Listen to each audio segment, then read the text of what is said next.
ലോകത്തിലെ ആധുനിക സൈനിക വിമാനങ്ങളെക്കുറിച്ചും വ്യോമസേനകളെക്കുറിച്ചും വളരെ ശാസ്ത്രീയമായ പഠനം നടത്തുന്ന സ്ഥാപനമാണ് world directory of modern military aircraft. WDMMA എന്ന ചുരുക്കപ്പേരിലാണ് ഇത് അറിയപ്പെടുന്നത്. ഈ സ്ഥാപനത്തിന്റെ 2026 ഗ്ലോബൽ എയർ പവർ റാങ്കിങ് പുറത്തു വന്നിരിക്കുകയാണ്. ഇതിലെ ഞെട്ടിക്കുന്ന കാര്യം എന്താണെന്ന് വെച്ചാൽ അമേരിക്കയും റഷ്യയും കഴിഞ്ഞാൽ ലോകത്തിലെ മൂന്നാമത്തെ ഏറ്റവും കരുത്തുറ്റ വ്യോമസേന ഇന്ത്യയുടേതാണെന്നാണ് ഈ പട്ടികയിൽ പറയുന്നത്. ഈ റാങ്കിംഗ് പ്രകാരം വ്യക്തിഗത വ്യോമസേനകളെ മാത്രം താരതമ്യം ചെയ്യുമ്പോൾ ഇന്ത്യൻ വ്യോമസേന ചൈനീസ് വ്യോമസേനയേക്കാൾ പവർഫുൾ ആണെന്നാണ് കണ്ടെത്തിയിരിക്കുന്നത്. അമേരിക്കൻ വ്യോമസേനയാണ് പ്രധാനമായി ഒന്നാമതായി വരുന്നത്. പിന്നീട് വരുന്നത് റഷ്യൻ വ്യോമസേനയാണ്. അത് കഴിഞ്ഞാൽ മൂന്നാം സ്ഥാനത്ത് ഇന്ത്യയുടെ വ്യോമസേനയാണ്. നാലാമത് ചൈനയുടെ പീപ്പിൾസ് ലിബറേഷൻ ആർമി എയർഫോഴ്സ് ആണ്. അതായത് ഇവരുടെ പട്ടികയ്ക്കകത്ത് US-ന്റെ നേവി, US-ന്റെ ആർമി, US മറൈൻസ് ഇതെല്ലാം ഉൾപ്പെടുന്നുണ്ട്. ഇതെല്ലാം പ്രത്യേകമായിട്ടാണ് ഇവർ കണക്കാക്കുന്നത്. സോ അവരുടെ കണക്ക് പ്രകാരം അമേരിക്കൻ ആർമിയും നേവിയും അവരുടെ എയർഫോഴ്സും ഒക്കെ വളരെ പവർഫുൾ ആണ്. എന്നാൽ അമേരിക്ക കഴിഞ്ഞാൽ പിന്നെ വരുന്നത് റഷ്യൻ എയർഫോഴ്സ് ആണ്. റഷ്യൻ എയർഫോഴ്സ് കഴിഞ്ഞാൽ പിന്നെ വരുന്നത് ഇന്ത്യൻ എയർഫോഴ്സ് ആണ്. അതും കഴിഞ്ഞിട്ടാണ് ചൈനയുടെ സ്ഥാനം വരുന്നത്. ഇതിപ്പോൾ തുടർച്ചയായിട്ട് ഇന്ത്യൻ വ്യോമസേന മൂന്നാം സ്ഥാനത്തേക്ക്, രാജ്യങ്ങളെ എടുത്തു കഴിഞ്ഞാൽ മൂന്നാം സ്ഥാനത്തേക്ക് എത്തുകയും ചൈനീസ് വ്യോമസേന നാലാം സ്ഥാനത്ത് പോവുകയും ചെയ്യുകയാണ്. ഇവരുടെ മുൻകാല പട്ടികകളിലും ഇന്ത്യൻ വ്യോമസേന ചൈനീസ് വ്യോമസേനയേക്കാൾ മികച്ചതാണ് എന്നാണ് കണ്ടെത്തിയിരുന്നത്. വെറും വിമാനങ്ങളുടെ എണ്ണം മാത്രം നോക്കിയിട്ടല്ല WDMMA ഈ റാങ്കിംഗ് നിശ്ചയിക്കുന്നത്. എണ്ണം മാത്രം നോക്കിയാൽ വലിയ സേനകൾക്ക് മുൻതൂക്കം ലഭിക്കും. അതിനു പകരം ഇവർ നോക്കുന്നത് ട്രൂ വാല്യൂ റേറ്റിംഗ് എന്ന് പറയുന്ന ഒരു പ്രത്യേക മാനദണ്ഡം അനുസരിച്ചാണ്. ഒരു വ്യോമസേനയുടെ യഥാർത്ഥ ഗുണനിലവാരം, പ്രവർത്തന സജ്ജത, ഫ്ലീറ്റിന്റെ സന്തുലിതാവസ്ഥ എന്നിവയാണ് ഇതിലൂടെ അളക്കുന്നത്. യുദ്ധവിമാനങ്ങൾ മാത്രം കൂടുതലുള്ള സേനകൾക്ക് ഇവിടെ പോയിന്റ് കുറയും. പകരം ബോംബറുകൾ, ട്രാൻസ്പോർട്ട് വിമാനങ്ങൾ, ഹെലികോപ്റ്ററുകൾ, പരിശീലന വിമാനങ്ങൾ എന്നിവയുടെ കൃത്യമായ അനുപാതം ആവശ്യമാണ്. അതോടൊപ്പം തന്നെ പഴയകാലത്തെ വിമാനങ്ങൾക്ക് പകരം ആധുനിക 4.5 ജനറേഷൻ വിമാനങ്ങളും 5th ജനറേഷൻ വിമാനങ്ങളുമൊക്കെ എത്രത്തോളം ഉണ്ട് എന്നും ഇവർ നോക്കും. ആകാശത്ത് വെച്ച് ഇന്ധനം നിറയ്ക്കാവുന്ന വിമാനങ്ങൾ, അതോടൊപ്പം തന്നെ AEW&C ആകാശ നിരീക്ഷണ വിമാനം തുടങ്ങിയ പ്രത്യേക വിമാനങ്ങളുടെ സാന്നിധ്യം പരിഗണിക്കും. കൂടാതെ പൈലറ്റുമാർക്ക് നൽകുന്ന മികച്ച പരിശീലനങ്ങളും അതിനായി ഉപയോഗിക്കുന്ന അത്യാധുനിക പരിശീലന വിമാനങ്ങളും പരിശോധിക്കും. ഇതോടൊപ്പം പുതിയ വിമാനങ്ങൾക്കായിട്ടുള്ള ഓർഡറുകളും രാജ്യത്തിന്റെ സ്വന്തം പ്രതിരോധ ഉൽപാദന ശേഷിയും ഇവർ കണക്കിലെടുക്കും. ഇതെല്ലാം പരിശോധിച്ചിട്ടാണ് പട്ടിക തയ്യാറാക്കുന്നത്. ചൈനയുടെ പക്കൽ ഇന്ത്യയേക്കാൾ കൂടുതൽ വിമാനങ്ങളുണ്ട്. ഏകദേശം 3733 വിമാനങ്ങളാണ് ചൈനയ്ക്കുള്ളത്. 2500ഓളം വിമാനങ്ങൾ ഇന്ത്യക്കുമുണ്ട്. പക്ഷേ ഇന്ത്യയുടെ ട്രൂ വാല്യൂ റേറ്റിംഗ് എന്ന് പറയുന്നത് 69.4 ആണ്. ചൈനയുടേത് 63.8 ആണ്. ഇവിടെയാണ് വ്യത്യാസം. ഇന്ത്യയുടെ ഘടന 31.6% യുദ്ധവിമാനങ്ങളും 29% ഹെലികോപ്റ്ററുകളും 21.8% പരിശീലന വിമാനങ്ങളും 16% ട്രാൻസ്പോർട്ട് വിമാനങ്ങളും എന്നിങ്ങനെയാണ്.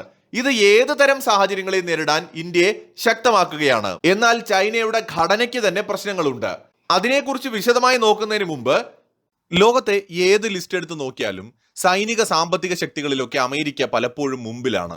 അമേരിക്കൻ ഡോളറിന് കാലങ്ങളായിട്ട് നമ്മൾ നോക്കിയാൽ ഇന്ത്യൻ രൂപയെ അപേക്ഷിച്ച് ഏകദേശം 4% ഉയർച്ച നേടാൻ കഴിഞ്ഞിട്ടുണ്ട്. അതായത് നമ്മുടെ കയ്യിലെ പണം US ഡോളറിനെ അപേക്ഷിച്ച് 4% കുറഞ്ഞുകൊണ്ടിരിക്കുകയാണ്. ഒരു രാജ്യം ശക്തിപ്പെടുന്നത് ആ രാജ്യത്തുള്ള വ്യക്തികൾ സാമ്പത്തികമായി ഉയരുമ്പോൾ കൂടിയാണ്. അതുകൊണ്ട് നമ്മുടെ പണം നമ്മൾ വെറുതെ വയ്ക്കാതെ നിക്ഷേപിക്കാൻ തയ്യാറാവണം. നമ്മുടെ നിക്ഷേപത്തിന്റെ ഒരു ഭാഗം US ഡോളറിൽ ഇൻവെസ്റ്റ് ചെയ്യുന്നതും നമ്മളെ സംബന്ധിച്ചിടത്തോളം നല്ലതായിരിക്കും. എങ്ങനെയാണ് അമേരിക്കൻ വിപണിയെ സമീപിക്കുക എന്ന് ചിന്തിക്കുന്നവർ ഉണ്ടെങ്കിൽ ഇപ്പോൾ നല്ല ഒരു അവസരം വന്നിട്ടുണ്ട്. ഇപ്പോൾ ICICI പ്രൊഡൻഷ്യൽ ലൈഫിന്റെ ഡൈവേഴ്സിഫൈഡ് അഡ്വാൻറ്റേജ് ഫണ്ട് എന്ന NFO ലോഞ്ച് ചെയ്തിട്ടുണ്ട്. പക്ഷേ കുറച്ച് ദിവസങ്ങൾ മാത്രമാണ് ഇതിൽ ഇൻവെസ്റ്റ് ചെയ്യാനായിട്ട് അവസരം ലഭിക്കുക. കൂടുതൽ വിവരങ്ങൾ അറിയാനുള്ള ലിങ്ക് കമന്റിലും ഡിസ്ക്രിപ്ഷനിലും കൊടുക്കുന്നുണ്ട്. ഇവിടെ NAV $10 ആണ്. ഇന്ത്യൻ ഗവൺമെന്റ് ഒരുക്കിയിട്ടുള്ള ഗിഫ്റ്റ് സിറ്റി വഴിയാണ് ഇവിടെ ഇൻവെസ്റ്റ് ചെയ്യുന്നത്. ഈ NFO വഴി പ്രവാസികൾ ഇൻവെസ്റ്റ് ചെയ്യുന്ന പണം മാർക്കറ്റിനനുസരിച്ച് വിവിധ രാജ്യങ്ങളുടെ ലീഡിംഗ് കമ്പനികളിലേക്കായിരിക്കും പോവുക.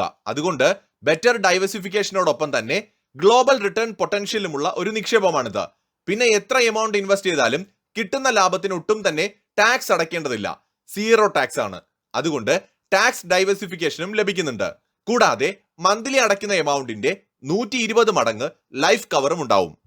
Allocation charges, policy administration charges ഒന്നും തന്നെ ഇവിടെ ഇല്ല. ഡോളറിൽ ഇൻവെസ്റ്റ് ചെയ്ത് ഡോളറിൽ ലാഭം എടുക്കുന്നത് കൊണ്ട് തന്നെ രൂപയുടെ മൂല്യം ഇടിയുമെന്നോർത്തോ എക്സ്ചേഞ്ച് റേറ്റിനെ കുറിച്ച് ഓർത്തോ പ്രവാസികൾക്ക് പേടിക്കേണ്ടതില്ല. ഇതിനെക്കുറിച്ച് കൂടുതൽ വിവരങ്ങൾ അറിയാനുള്ള ലിങ്ക് കമന്റിലും ഡിസ്ക്രിപ്ഷനിലും കൊടുക്കുന്നുണ്ട്. താല്പര്യമുള്ളവർ വേഗം തന്നെ ചെക്ക് ചെയ്ത് നോക്കുക. ചൈനീസ് ഘടനയുടെ പ്രശ്നത്തെക്കുറിച്ച് പറഞ്ഞാണ് നമ്മൾ നിർത്തിയത്. ചൈനീസ് വ്യോമസേനയുടെ 52.9% യുദ്ധവിമാനങ്ങൾ മാത്രമാണ്.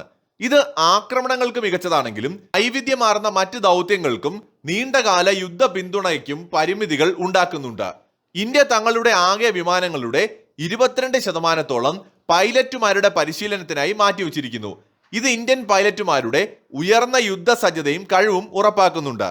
ഇന്ത്യയുടെ പക്കലുള്ള C-17 globe master, C-130J super Hercules തുടങ്ങിയ മികച്ച ട്രാൻസ്പോർട്ട് വിമാനങ്ങളും ഹാൽ, ധ്രുവ്, രുദ്ര, അപ്പാച്ചെ തുടങ്ങിയ ആധുനിക ഹെലികോപ്റ്ററുകളും ഇന്ത്യയുടെ തന്ത്രപരമായ കരുത്ത് വർദ്ധിപ്പിക്കുകയും റാങ്കിങ്ങിൽ കൂടുതൽ പോയിന്റ് നേടിക്കൊടുക്കുകയും ചെയ്യുന്നു. എന്നാൽ ഈ ഒരു റിപ്പോർട്ട് പുറത്തു വന്നതിന് തൊട്ടു പിന്നാലെ ചൈനീസ് എക്സ്പേർട്സ് പ്രതികരണങ്ങളുമായിട്ട് വന്നിട്ടുണ്ട്.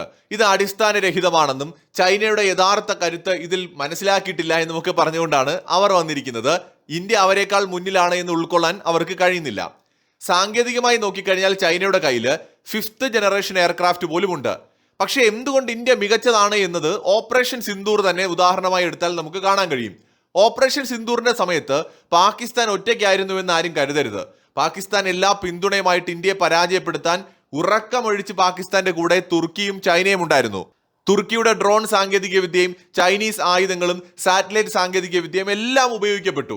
ചൈനയുടെ എയർ ഡിഫൻസ് സിസ്റ്റംസ്, യുദ്ധവിമാനങ്ങൾ എല്ലാം ഇന്ത്യക്കെതിരെ ഉപയോഗിക്കപ്പെട്ടു.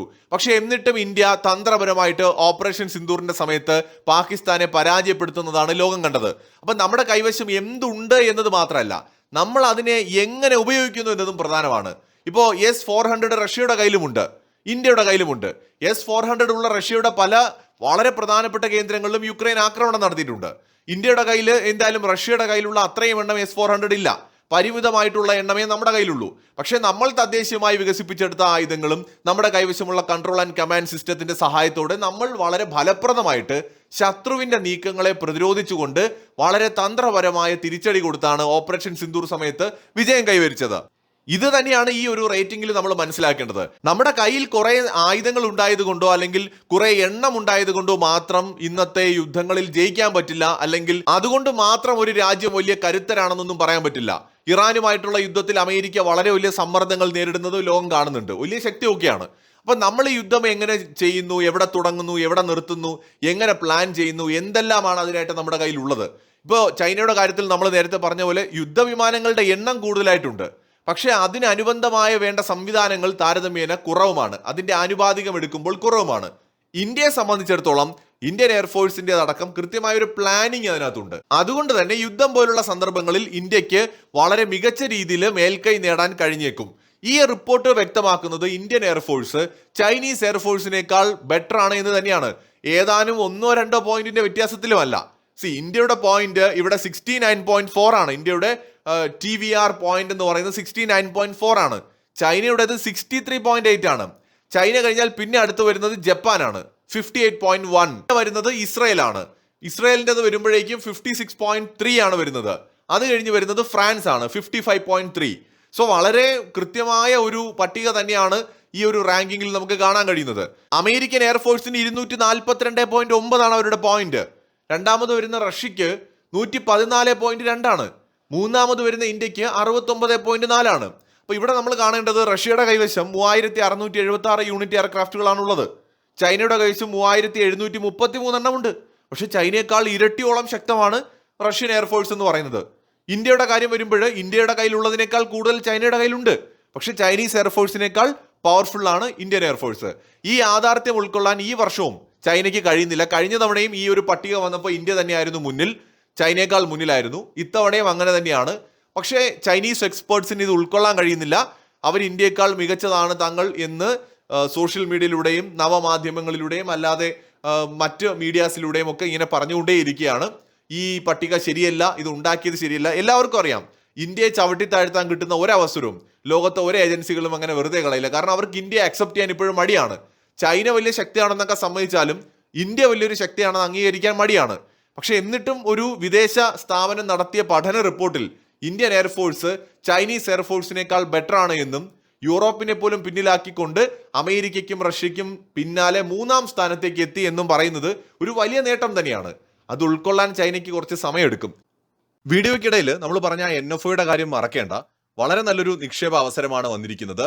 $US തന്നെ നമുക്ക് ഇൻവെസ്റ്റ് ചെയ്യാനായിട്ട് പറ്റും. ഇനി കുറച്ച് ദിവസങ്ങൾ കൂടി മാത്രമാണ് ഇതിൽ ഇൻവെസ്റ്റ് ചെയ്യാനായിട്ട് അവസരം ഉണ്ടായിരിക്കുക. ഇതിനെക്കുറിച്ച് കൂടുതൽ അറിയാനായിട്ടുള്ള ലിങ്ക് ഡിസ്ക്രിപ്ഷനിലും കമന്റ് ബോക്സിലും കൊടുത്തിട്ടുണ്ട്. ജസ്റ്റ് ഒന്ന് ചെക്ക് ചെയ്ത് നോക്കാം.